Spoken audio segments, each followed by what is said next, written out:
Hello, and welcome to Lesson 8 of Organizational Dynamics. We're on to conflict and negotiations.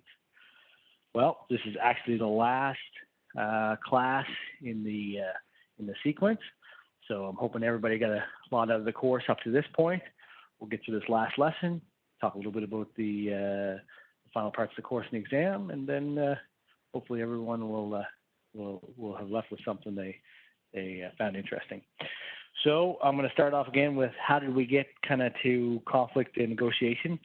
We started the course with structure and purpose. We're designing the organization, moves through strategy.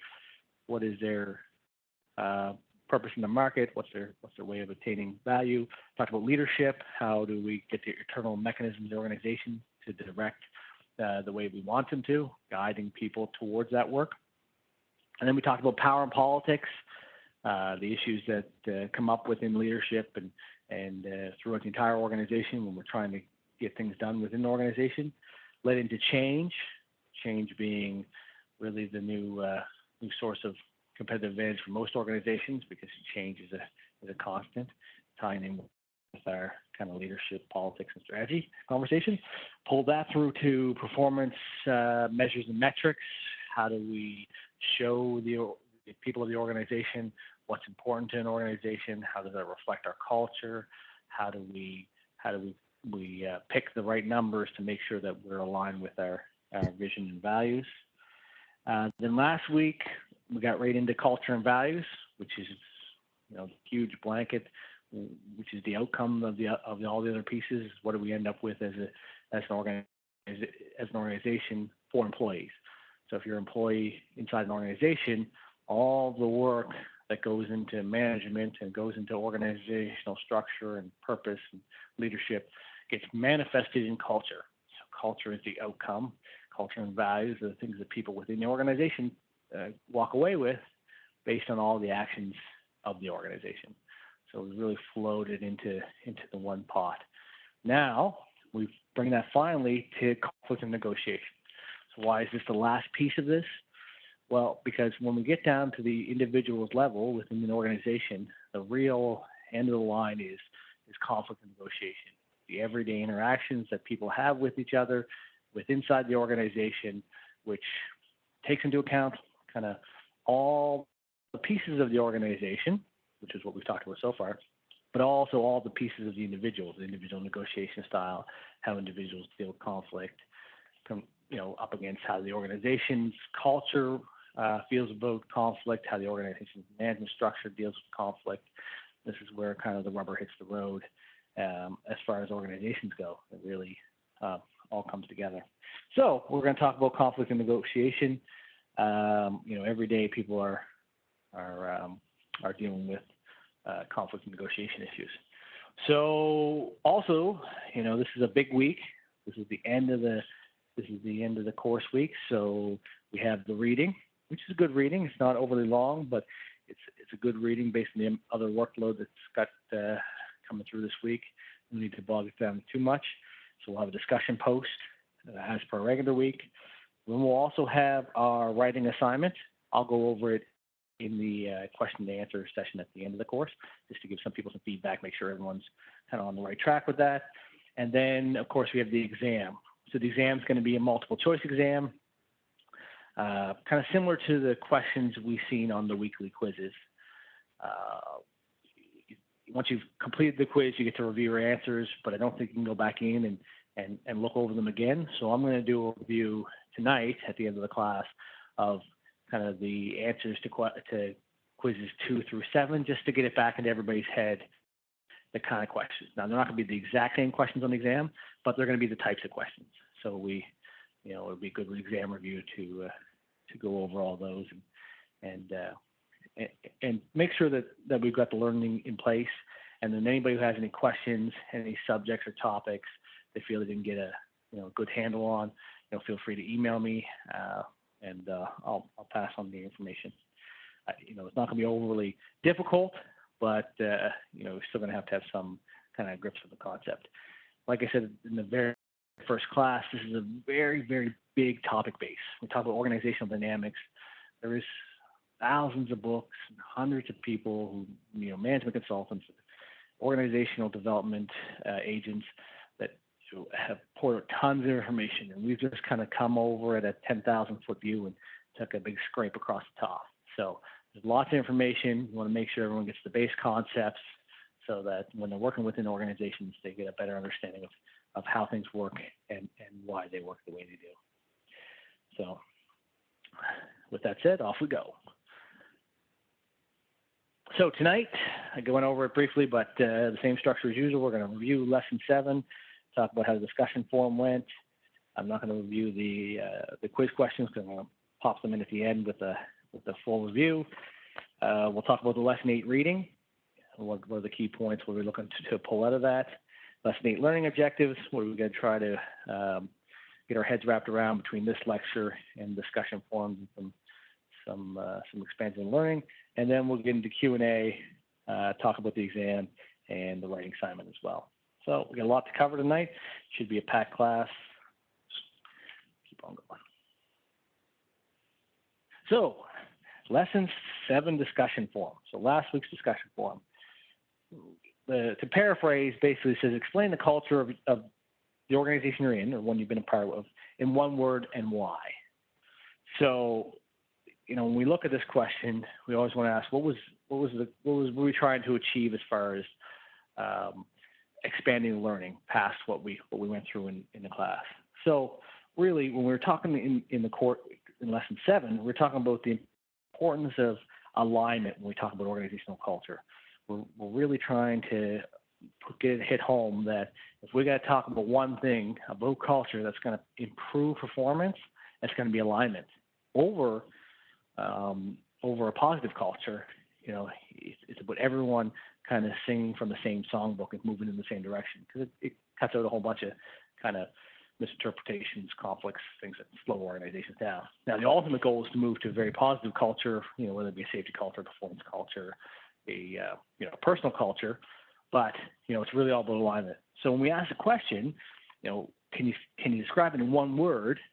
How easy that is a sign of alignment. For one, is how clear is the message.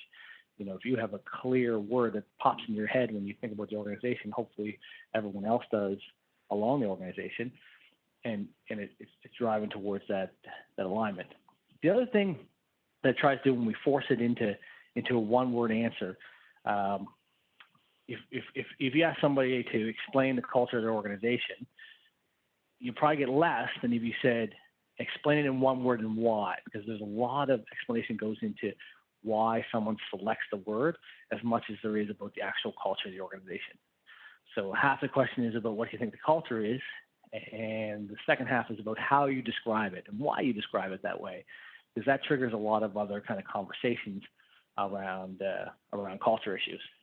So we're really just trying with this week's question to take, what we learned about culture and alignment and expand it to some of the organizations we've been part of.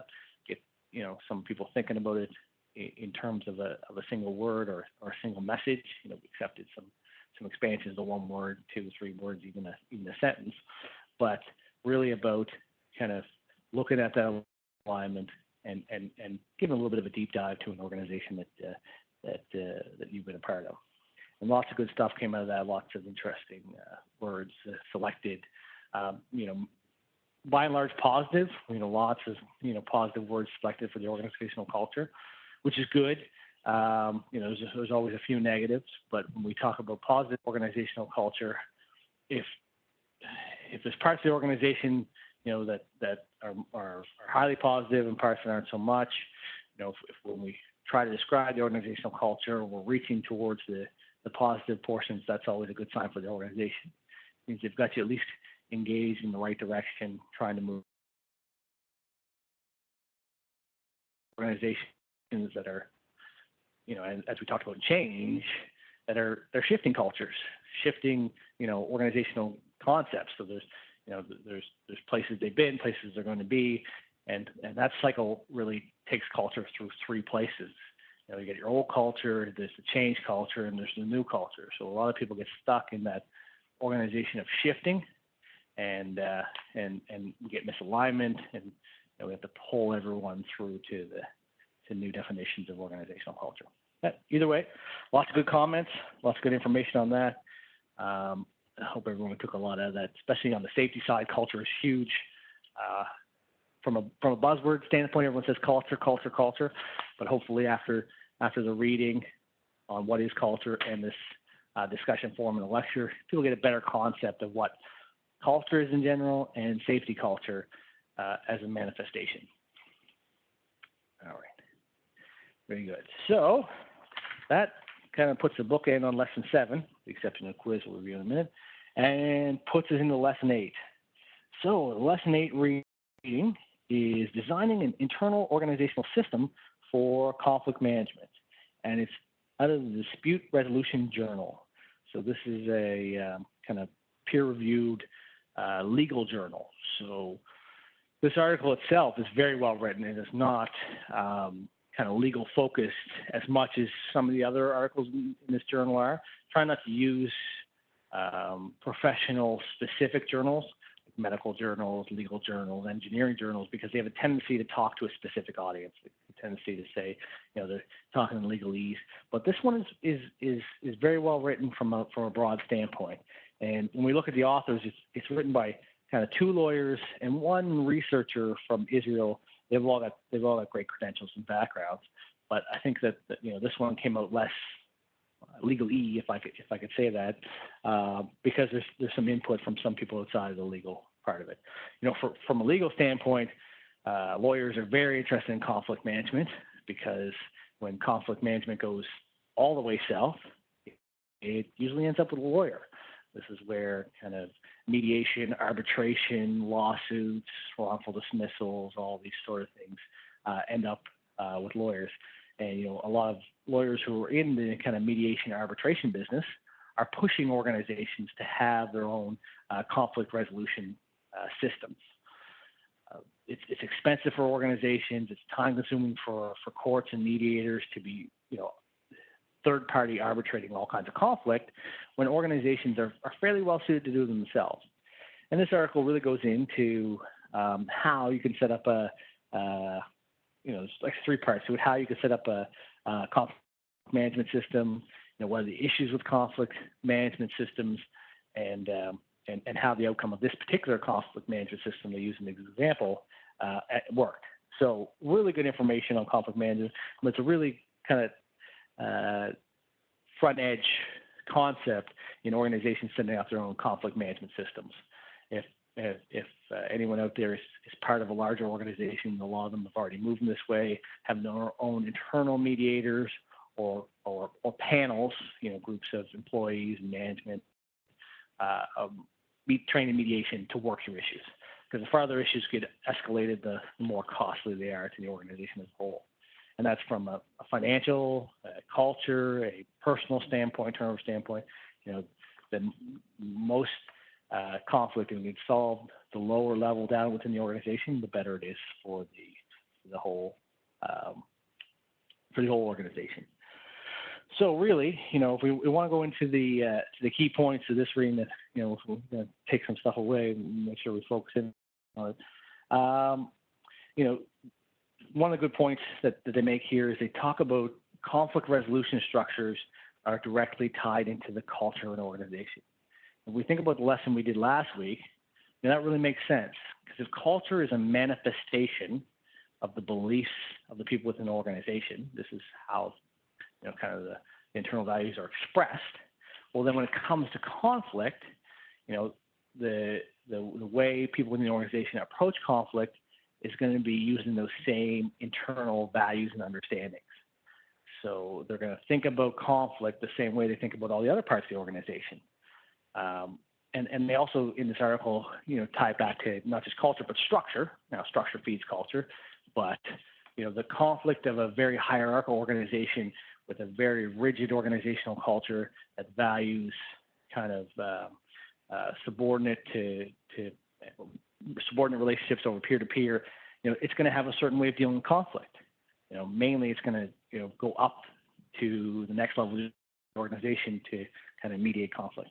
Where other organizations, which are much more systems, much more open, structured, have much more open culture, may expect that individuals in the organization work out conflict peer-to-peer. like more autonomy towards the individuals. And it talks a little bit about that in the article, as far as make sure that conflict management systems are structured to the way the organization is structured, because you don't want to try to be putting a square peg in a round hole. So it's really good. It goes into the types of conflict. Give some examples. The main ones they state are factual conflict, professional versus technical conflict, interpersonal conflict, which is a big one in almost every organization. You can't get past people having to work with people. Legal conflict, as far as it applies to kind of employment law and individuals' legal arrangements with the organization they work for, and conflicts of opinion on policy really are the big ones. And then it goes into an example of a conflict management system, which is a good one. I think it's at a Israeli municipality. They had some pretty good luck with it. They still have some work to do. The one thing that strikes me is, for smaller organizations, especially the one that's stated here, it's 300 and some employees. This is a pretty expensive undertaking. You're talking about each mediator being given 60 hours of training to mediate internal conflicts, which is great, but it's really something that's kind of suited right now, anyways, for bigger organizations. Bigger organizations have the pockets deep enough to send internal bodies out for training and make sure that everyone's going through the conflict management process. They have more to lose, so they have more to invest. And they set up a good process. And they set up the one part of the process that I did like, kind of in the example, is they set up a process where anyone could refer any other people to conflict management. So there's a conflict that you're not directly a part of, you could refer them to conflict management, because there's a peripheral effect to conflict management where just because you're not directly involved in the conflict doesn't mean it doesn't affect you, doesn't affect your working environment, doesn't affect your performance ability. If you have to work in a part of the organization that's in constant turmoil, that's there's arguing among the people within your work group, that's going to negatively affect you. So it gives you the ability to refer them. To counter that, so that people aren't just referring each other, if you want to refer somebody, you had to take the step of talking to them and being part of the referral, which is good, because you don't want people to have no investment in the process. Just kind of refer everyone. Maybe they feel being nitpicky to conflict resolution, and then that you couldn't refer somebody anonymously, because then that's too easy. You just wash your hands of the whole thing. So I think that the system they got there is an interesting one. Got lots of good points and good takeaway, and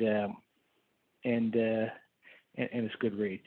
Kind of the article does a good job too of making sure that it doesn't focus too heavily on strictly negative effects of conflict, because there is some positive effect of conflict, and the outcome is to make sure there's lots of healthy conflict getting dealt with readily and helping the organization move, and not so much negative, stagnant conflict that can hurt organizations. So it's a short read, but it's got lots of good information.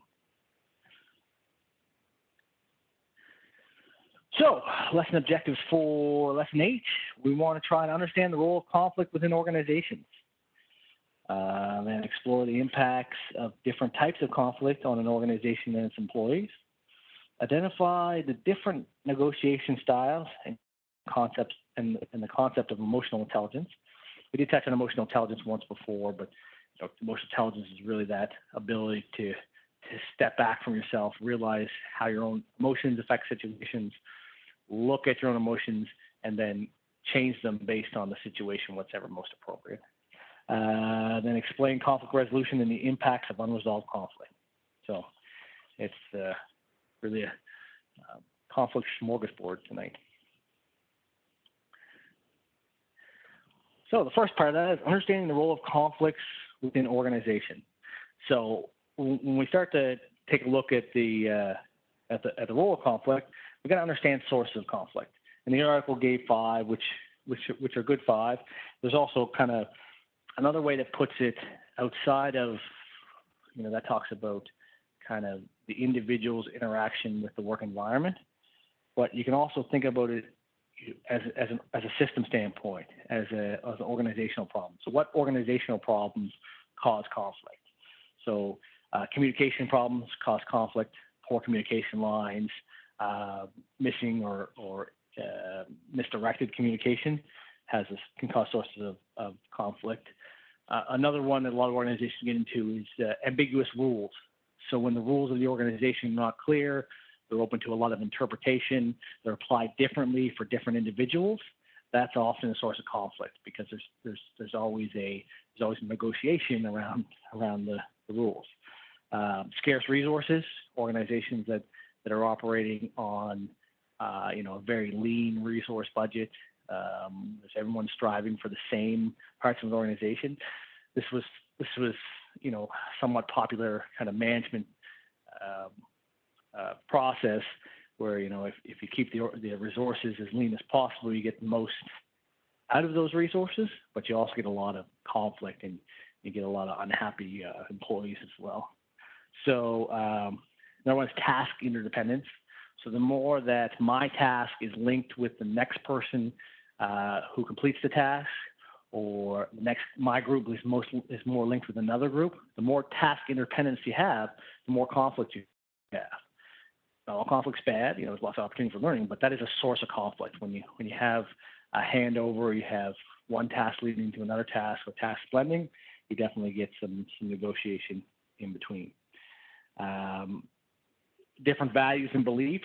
This is kind of bringing the message that I was given about organizational culture, where alignment is most important, because if you have different beliefs and values, you'll get conflict, you'll get stagnant, you get parts of an organization not working very well. It's definitely a source of conflict. If there's subcultures, there's subsets of beliefs that are different within the organization, that's a big source. Incompatible goals. So if the goals of one person or one group within an organization are counter to another, shouldn't be that way, but some people kind of do the analogy between production efficiency and safe operations. Safe people probably got this before in the past. It's a misconception, but it's still something you hear quite often is, we can slow us down if we do things more safely, if we put in more safe controls.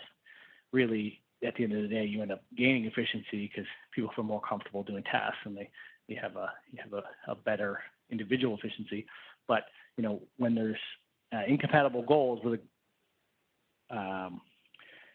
we get that source of conflict. So really, that's kind of the big six. To look at it from another way, so there's 5 in the conflict management. The 6 that I just went over. It's there's really all kinds of sources of conflict. I wouldn't worry about writing down each one in a big description. There's 2 different ways to look at it. Nobody's going to ask you to name the 6 sources of conflict or the 5 sources of conflict. It's also all about that so many parts of the way the organizations interact create sources of conflict. So, those are all sources of conflict, but, not all those cause negative conflict. Conflict is important to an organization because an organization that wants to do anything is going to have some conflicting activities. Conflict has to be managed by organization or it becomes destructive, but it's not necessarily destructive by nature. There's all kinds of good outcomes of conflict. There's all kinds of good reasons for conflict, something that organizations will have to get their head wrapped around. Organizations in the past had a history of seeing all conflict as negative, and this is counterproductive. So the old school organization that wanted the yes sirs and if I want your opinion, I give it to you. That really reinforces the status quo. It stagnates the organization.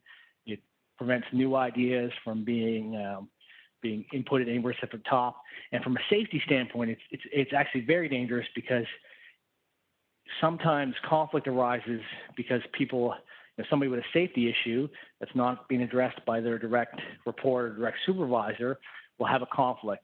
And organizations that are good at dealing with conflict have ways to manage that conflict, to escalate it, to get it to somebody else, to make sure it's known so that they don't miss anything. Because when it's a safety concern, if conflict is suppressed and no one wants to hear from it, you get in a fairly dangerous situation where things go unregistered or undefined. So, really, when we're talking about the role of conflict, there's functional conflict and dysfunctional conflict, and organizations really just have to learn how to deal with them. Now, the conflict management system written in the paper is a good template for how to deal with kind of person-to-person conflict management. But organization as structures, organizations, through managers and management, have got to, functionally deal with the sources of conflict. So once you have conflict within an organization, you need a conflict management system. But you also need to manage the conflict back of that, right? So, how do we make sure there's less conflict within an organization? So there's a few ways. One of them is, and these kind of reflect back to the 6 I was talking about, which cause conflict, is improved communication and understanding. The better your communication systems are, the better lines of communication you'll have, less conflict you'll have around communication issues, reduce task interdependence. So reduce the amount of crossover there is between two sets of tasks where it's mine and yours for less time. The clearer we can have a handoff between where my work ends and your work starts, or my group's work ends and your work group starts, the less conflict we'll have around that, especially for organizations that aren't good with conflict. Okay? Increase resources, so we're dealing with conflict based on scarce resources. Increasing resources helps get rid of dysfunctional conflict. Clarify rules and procedures. Again, if the ambiguity around rules is causing conflict because people feel that they're being applied differently or they're not clear enough and there's a negotiation every time a rule is applied, having a very clear set of rules enforced throughout the organization is one way to help take care of that. Reduce differentiation, which means, the difference between one job and the next, reduce the we versus them, us kind of complex. Now, this is somewhat harder to do in some organizations, but some organizations achieve this by job rotation. Where the skill sets are pretty similar, they rotate people through the departments so that they feel like there's less kind of step between them and others within the organization, right? Also emphasize subordinate goals. So, main goals of people within departments are departmental goals. But if organizations can emphasize a broad set of organizational goals, which everyone can align on, that drives down conflict because people become less focused on their individual differentiated goals, between kind of sales and finance or marketing and safety. They have very different goals, but if you can instill a very overarching set of organizational goals and try to align people to that, you get less conflict. You can see how this is all feeding into the metrics and measures conversation we had, the culture conversation we had. These things all end up with conflict when they don't go exactly the way they should. So that's kind of understanding the rules of conflict within the organization. Moving on to explore the impacts of different types of conflict on an organization and its employees. So negative, unresolved conflict, what does this do? Well, this slows down organizations. It creates inaction, poor decision-making, eventually results in high turnover, or if you have a lot of negative conflict all the time, you'll attract people who like conflict. So there is a certain group of people who, quite enjoy high conflict, high heat parts of the organization. They're usually within the minority, and you usually end up with a very poor organizational culture when you fill your organization with people who want to fight. Everyone, it's a king of the castle complex what you get. So if you get too much negative or unresolved conflict, you either get slowed to a stall, or you end up with all these minor kingdoms fighting all the time for supremacy. But what's the impact of positive or constructive conflict? What's the impact for organizations who have their conflict, well defined, have good systems for the conflict, and employees feel good, well, it definitely promotes organizational learning because people feel free to bring up different ideas and bring different things to the floor. It really challenges the status quo, make sure organizations don't get stuck in their ideas or beliefs. People are feel okay to challenge things, and they make employees feel heard and comfortable. They don't feel suppressed, or they don't have to hide how they're feeling. There's another part of conflict where there's people who won't speak up, who will hold conflict inside and will take it away, which causes the turnover of its negative conflict. But if they feel good about the conflict resolution process and they feel good about how conflict is handled in the organization, they can speak up and feel understood and heard.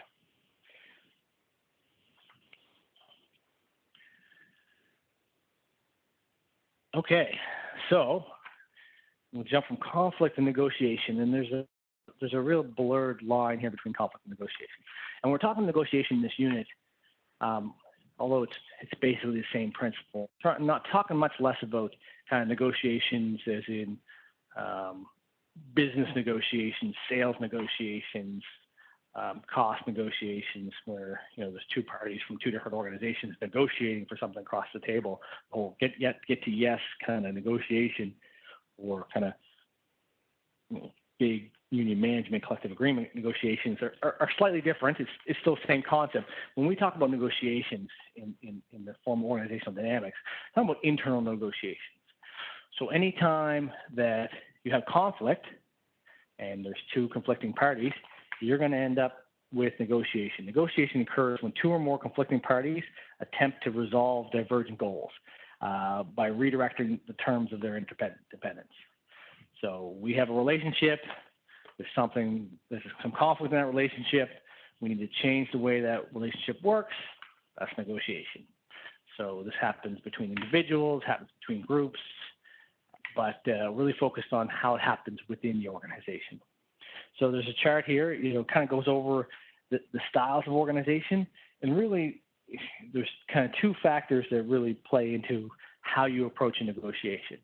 And I'm going to try to get us to dig a little bit deeper on this with discussion question this week, but really high to low concern for substance, how important is winning, how important is the actual thing that's being negotiated, versus concern for a relationship, how important is it to maintain future good relationships with whoever the negotiation is. So looking at the chart, if what we're looking for is very, very important to us, and we really don't care about the relationship, we want what we want, and we don't care how we get it, then we got a defeat strategy. We're going to be the winner at any cost, right? Conversely, if we move down a block and we really don't care about the relationship or the substance, then it tends to be a withdrawal strategy. Take whatever you can get. It doesn't really matter. Moving right across there, if we have high concern for the relationship, but again, we're not really too concerned about what the outcome is. It's who gets to sit at the window table at the lunchroom. I don't really care, but I got a good friend that we've been working with for 30 years, and it's so important to them. Well, then we'd have a tendency to accommodate, to have a friendship building kind of negotiation style, where we want to enforce the importance of the relationship over the substance. Then, if we've got both a high concern for the relationship and a high concern for the substance, it's a collaborative approach. Try to do the best you can so you can get a win-win. Now, this, if anybody's read kind of Stephen Covey, the 7 Habits of Highly Effective People, he's always go win-win. No matter how concerned you are for the substance or how concerned you are for the relationship, every negotiation should be entered on a win-win principle. There's something in every negotiation for everyone, and highly successful people always go in win-win. That's if you believe Covey, but that's a very utopian way to look at negotiations. And then kind of in the middle is compromise, split the difference. So the difference between a collaborative or a win-win, as Covey calls it, is you both walk away happy or you don't walk away. This is one of those, when you get in these negotiations, people are committed to everybody going away with a win. Compromise, is actually it's a blended lose-lose.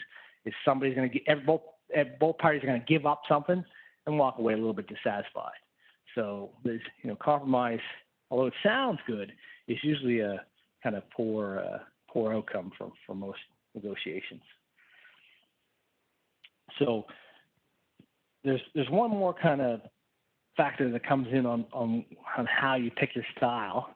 And although concern for substance, concern for the relationship are easily mapped on the axis, when we start to think about swinging our styles based on emotional intelligence, based on our own fact, we also often look at what is our level of control or leverage within the negotiation. How much organizational power do we have to force an outcome, and how much of that needs to be used is a matter of kind of emotional intelligence as well. So where you may be in this situation where you want to go in defeat because you have a high concern for substance and a low concern for relationship, there might be a span of control issue where you have to pull back, think about how you want to approach things, take a look at your own emotional state, take a look at how you're going to come into things based on the style, and maybe change that style based on where you're at within negotiation. Emotional intelligence is a very important concept. There's lots of kind of Harvard business articles out there. If you Google them, that say it's probably the most important thing for the executive or senior managers. Emotional intelligence is being able to not shoot from the hip, to not react, but to analyze, digest, and then act based on that analysis. So whenever in any conflict, any negotiation, any situation, not to let your personal emotional lens, your personal culture, your personal beliefs boil to the surface, but to actually take things in, assess them, and react with the appropriate emotion, negotiation style, whatever you want to call it, to the situation to be the most advantageous. So it's really about self-control as a person to achieve the best outcomes. All right. So explain conflict resolution and the impact on unresolved conflict. Really touched on this a bit, but we'll go over it. So conflict resolution or conflict management, different organizations call it different things, different books call it different things. It's really the process that an organization or group uses to resolve conflicts. If we think about anybody who's been in a union environment, the conflict resolution tool of most union management conflicts is a grievance. So it's a process where conflict is raised, there's a mediation, and then there's some sort of resolution. These formal conflict management systems, the busier they are, the worse it is for an organization. Just it shows that the organization has inability to deal with conflict on the lowest level. It has to escalate it. A lot of organizations, when they come in to see the health of an organization, or even kind of investors, when they want to get a judge of how they look for how many grievances has the company had in the past 12 months, how many unresolved grievances, because these are signs of conflict. They're part of the conflict management, conflict resolution. Now, organizations aren't union. Some of them have similar processes in HR, some of them informal process, but conflict resolution is really the process we get to end the conflict. Who's going to mediate at the end? Some organizations, they're very hierarchical. It's just take it to the boss, and he says, slams the gavel down and makes the decision. Just depends on the organization. So now, what's the impact of unresolved conflict? We talked about this quite a bit, but really unresolved conflict, causes stagnicity, turnover, and unresolved conflict is actually worse than conflict that's kind of negative or unfavorable conflict. So most people, if they're dealing with conflict and they get a negative outcome, they can deal with that. They can walk through the process and rationalize themselves and move on. But a lot of unresolved conflict nothing gets done, and people leave. People feel that they can't keep working within organizations they feel stuck, they feel emotionally devoid because it's for most of us, whether it's good or bad, most part of the conflict is reviewing, contemplating, rationalizing, and move on. And then most of us can move on. If we're stuck with an open conflict, especially if it's one that's day after day after day after day, it's enough to drive you crazy. Most people will just give up on an organization.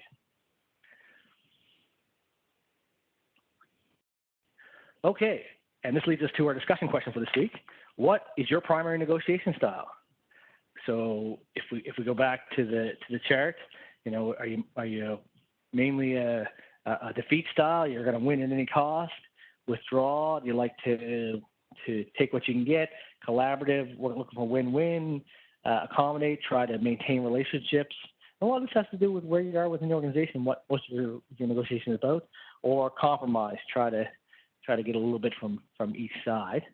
And describe a time when you had to change your style to suit the situation. So this is, when we're looking at what we're trying to learn more about for this question, one of the key things is, that emotional intelligence. So when have you had to start into a negotiation, say, whoa, based on this negotiation, the people in the room or where I'm at or what I'm doing, I got to do something different. I got to not go with my gut, not jump at the person that I am, but think about it and do what's right for the situation. That's an important step for most managers. Really, kind of some things to think about is relationship management. Have you ever had to change style because you really wanted to maintain the relationship? Had to change style because of the leverage or the role, either yours or the person you were negotiating with. So the fact that you're the boss and they're a subordinate, or you're entering a negotiation with a superior, that you have to change your style because of that. There's all kinds of reasons that people change their negotiation styles. Those who do it on the outset are usually more effective than those who do it once they get into the negotiation and realize they need to sort of change their scope.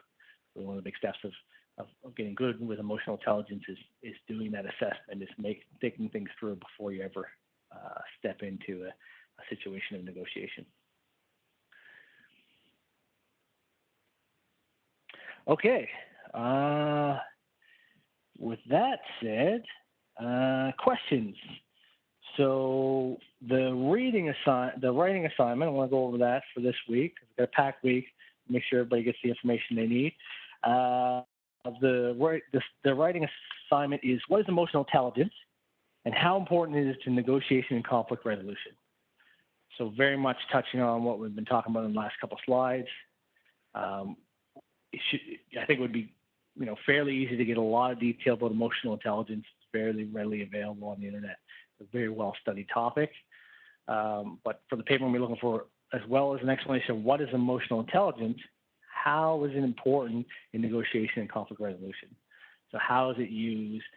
How does it improve conflict negotiation and conflict resolution? And how do you learn it? How do you become good at emotional intelligence?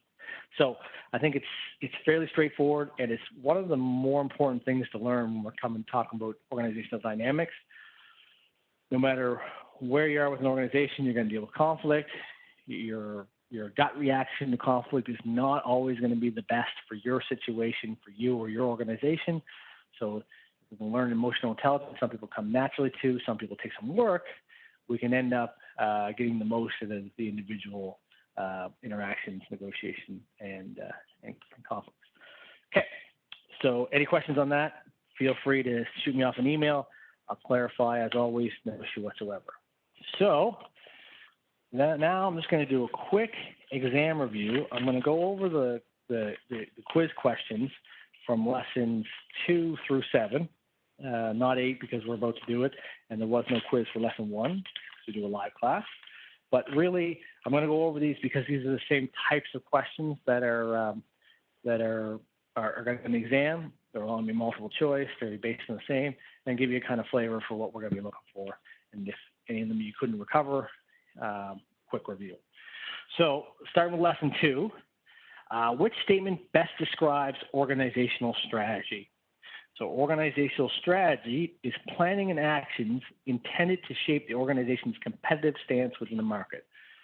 Key points there when we're talking strategy, we're talking competitive, talking market, and stance. So, when we did all our strategy questions, we were talking about how our organization positions itself relative to the market and based on the market. Question 2, what is operational effectiveness? Operational effectiveness is doing the same activities as a competitor, only cheaper and faster. So one of the key things we were trying to pull out there is the difference between strategy and operational effectiveness. Strategy is how we position ourselves in the markets to do different things to get better outcomes. Operational effectiveness is how we're going to just do the same things as our competitor. We're just going to be cheaper, better, and faster at them, which is usually a short-lived kind of strategy. What part of SWOT analysis focus on external factors to the organization? That's the OT, the opportunities and threats. When we talk about SWOT, we're talking about strengths, weaknesses, opportunities, and threats. So the organization first goes, what are we good at? What are our strengths? What are our weaknesses? What do we have to do better at?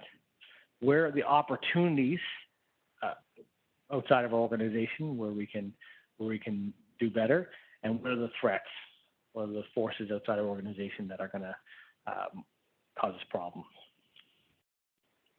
Next question is, most strategic planning is top-down. Although collaborative strategic planning is usually better, it's far more expensive, far more intensive, and most organizations use a top-down strategy for strategic planning, where it's laid out by the executive and then rolled out down through the organization. Question 5, what is the main purpose of the vision and mission statement in strategic planning? The answer is describe the organization's strategic position and create alignment. So the vision and mission should be clear enough that you can know the strategic position by it, and then you can use that to align the organization. Lesson 3, quiz. Question 1, which statement best describes transformational leadership? So transformational leadership is inspiring others to achieve change using their leadership capacity. The point we're trying to get across there is, contrary to transactional leadership is using the functional transactions of an organization to get people to change. So the relationships such as pay or benefits or subordinate relationships, those are transactional leadership relationships. So transactional leaders try to get change through transactions with employees. But transformational leadership and transformational leaders try to get people to change and enact their own leadership capacity to force that change. What is emotional intelligence? We touched on that in leadership. So the ability to understand and manage one's own emotions in relation to the situation. Just talking about this, that stop, analyze before action. Don't let your own emotions dictate the situation. What is the difference between leadership and management? Leadership is guiding towards new goals. Management is ensuring accepted goals are met. So leaders pull people in new directions. Managers ensure that people get to where they were directed. What are the 4 leadership styles? Directive, supportive, participative, and achievement-oriented. So this is, we kind of talked a little bit about the Likert scale. They're going to talk a little bit more about Likert in the conflict management reading for this week. But really, on one end, you have directive, which is the autocratic, do what I say because I said so. Supportive, which is do what I say because we both know it's best for you. Participative is let's have a conversation and figure out what's best. And achievement oriented is you know what's best, you know what the goal is, just tell me how I can help out. So directive, supportive, participative, and achievement oriented. Question 5, leadership is relational activity where an individual guides others to obtain an objective. Key word in there is relational activity. This is why leadership is so subjective, is because it's always about a relationship between a leader and a follower.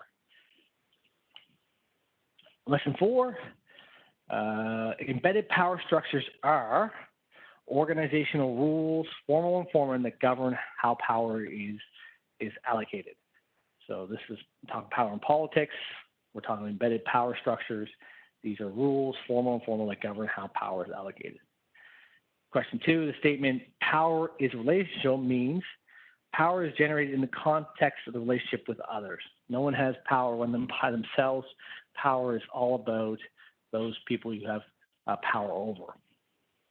Next question, power is the capacity to change others' attitudes, behaviors, and actions. Question 4, why is influence tied to organizational culture? The values of those with influence collectively create organizational values. So only people who have some sort of influence over you can affect your understanding of the values. If they didn't have influence, it'd be irrelevant. So when you ask, why is influence tied to culture? It's because influence is the media by which people within the organization express values and then get absorbed within the organization. Question 5, an empire builder refers to someone who uses political power for personal objectives. So someone who's trying to forward their own agenda using power. All right, lesson 5, question 1, why is effective change so important to organizations? Because organizations are constantly changing. It's now become a form of competitive advantage. Organizations that can change fast to meet market demands are better suited competitively than other organizations. Organization development is focused on efforts that are, this is the OD field, organizational development. We're talking about change agents. They're focused on efforts that are planned, organization-wide, managed from the top. And that's just a definition right from the academic group for the study of organizational development. 3 influential contributors to organizational development are, this is probably the only one time that I actually asked for names, but these are fairly well-known individuals: Likert, Lewin, and Cotter. So Likert is the one where we get the kind of styles of leadership, styles of organizational assessment. A lot of organizations still to this day use Likert assessment, Likert-based charts. Lewin was the one who brought forward the concept of freezing and unfreezing organizations, going from stable to changing to stable. And Cotter is known for his 8 steps for effective change, and he was the one who wrote the article we read. Big names in organizational change. It's good to keep under your hat if you're ever looking for some interesting reading. The question 4, what are the main sources of organizational change? Technology, structure, and market changes. What is the biggest risk of a poorly executed change? Basically, it's turnover. When changes are done poorly, people just leave the organization. And we talked about the effects of poor conflict. Same thing, turnover. Turnover is a huge expense to organizations. The amount of money that gets invested in training and building good organizational employees. Turnover can be devastating. And the level of impact of change goes from disengagement all the way down to turnover. So turnover is as bad as it gets. Lesson 6 quiz. Number 1, what types of organizations are most focused on social performance? And that is nonprofits versus financial performance. Those with the biggest social agendas are most focused on social performance. Those are your nonprofit organizations. Performance metrics that do not align with overall goals of the organization cause mission drift. So this is where metrics are pulling us in one direction and the mission is pulling us in the other direction. We will go towards metrics. Just as people, we focus on the targets, what we're incentivized on. The 4 main parts of a balanced scorecard are the financial part, obviously, then customer, learning and growth, and internal business. And the balanced scorecard is to balance all those different objectives an organization has and steer people away from focusing strictly on on financial. The 3 short-term trade-offs organizations face are financial, internal investment, and external investment.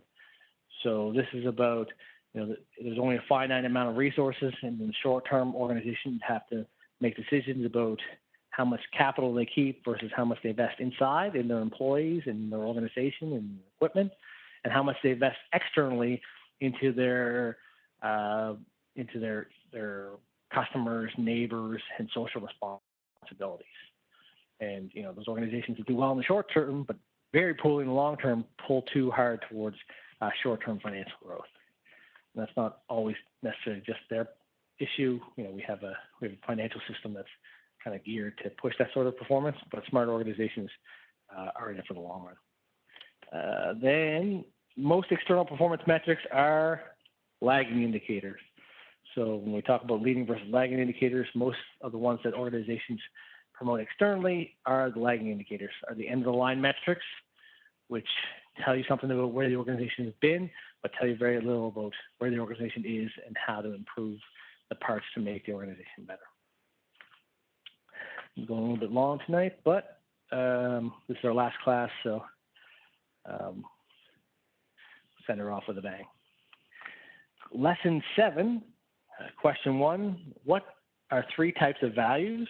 So we have personal values, which are our own individual values, cultural values, those values from the culture we were brought up in, our community instill certain values on us, and then organizational values. Any organization that we become part of has its own set of values, and then we have to mix our personal values, cultural values with the organizational values. So 3 types of values: personal, cultural, and organizational. Question 2 was the most important goal of organizational culture improvement. Number 1, hit this a couple times during the course, is alignment. Even better than positive work culture, the first goal has got to be aligned or congruent work, because without it, you end up with conflicting cultures that really can slow down and hurt an organization. Question 3, what is not a manifestation of organizational culture?